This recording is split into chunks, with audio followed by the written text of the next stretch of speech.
Okay, magpapakasaya naman po tayo ngayon. Kasi masyado pong madrama yun.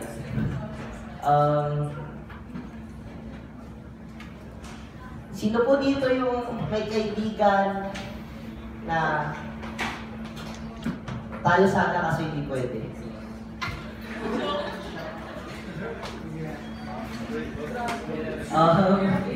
So, malamang kami tatlo ay nakukontento na lang na pangitiin yung mga babaeng yun. Nakukontento na lang kami na kahit best thank you, kahit ikaw yung date niya ng Valentine's, ikaw date niya nung prom, kontento ka na lang sa best thank you. Siguro ito yung panata namin. Sana po mag-gustuhan nyo ulit.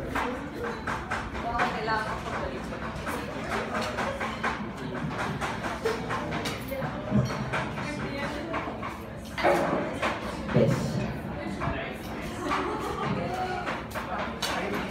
Ramdam ko ang lungkot mo. Huwag mo. Ay. Hello. Yan. Ulit. Take two. Direct take ko tayo.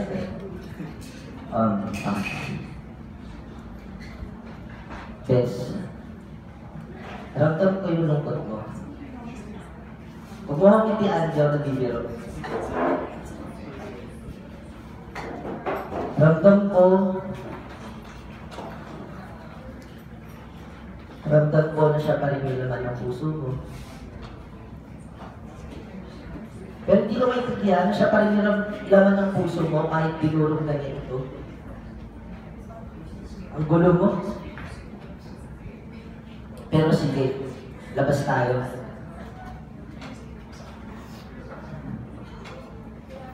Punta tayo sa mga lugar na gusto mong puntahan. Kainan natin yung mga lugar na gusto mong kainan. Manood tayo sa paborito mong sinihan. Maubos pa ng aking pera, wala akong pakialam. Dahil hindi ko kaya nararamdaman ng lungkot mo. Tatlong taon na simula nung sinabi ko, best, mahal kita, pero wala akong napala. Kaya, sinabi ko sa sarili ko, ano nga ba ang kaibahan ng best friend sa boyfriend? Ang boyfriend, may commitment. Meron kayong monthsary. May weeksary na palang, may weeksary, monthsary, anniversary. Ang boyfriend, pagsisigawan niya sa mundo, akin siya. Ang boyfriend, kahit kaninong lapitan niya, kahit sinong lapitan niya, pwede niya may pagmalaki. Abang hawak niya, ang mga kamay mo, sasabihin, akin siya.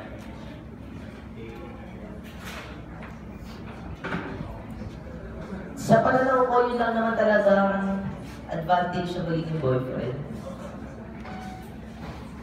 Kasi kahit siya yung boyfriend mo, ng mga panahon na mahal na mahal mo siya, ako nagpapangiti sa'yo. Ako nagluto ng almusal mo, ako nagdadala lang niya sa trabaho mo, ako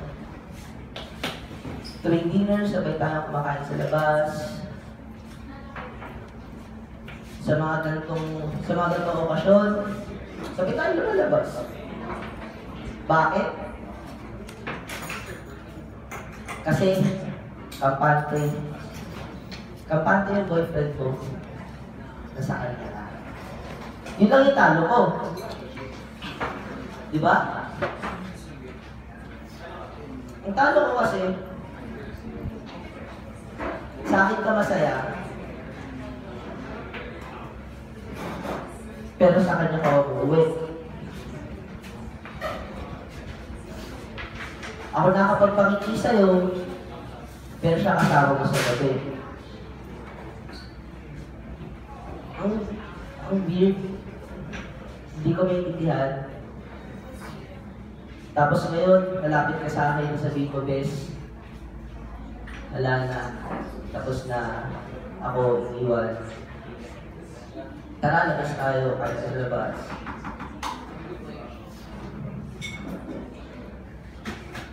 Pero,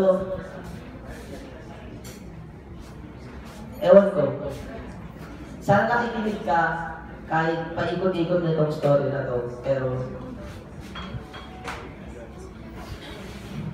ramdam ko yung lungkot mo. 3 taon na nakakalipas nung sinabi kong mahal kita at ang nakuha ko lang ikaw mo. At ang nakuha ko lang, best huwag ka magpiro.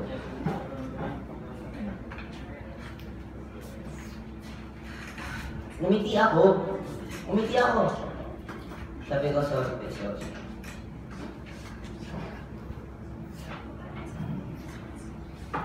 Yun pala, malalaman ko,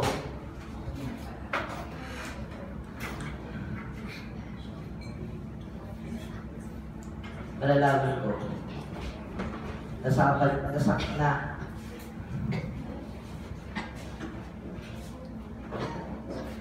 Malalaman ko, na kahit ako nakapagpapiti sa'yo, kahit kailan hindi ako doon makukontento, kasi hindi mo ako mahal. Akala ko dati ayos sa akin yung hindi mo, pero hindi. Kasi hindi mo ako mahal.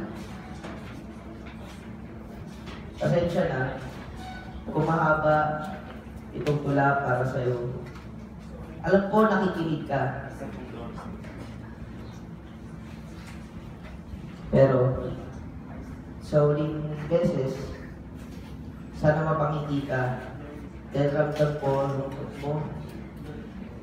At kahit tinulog na niya ang puso mo sa kanya pa rin. Sana umiti ka na.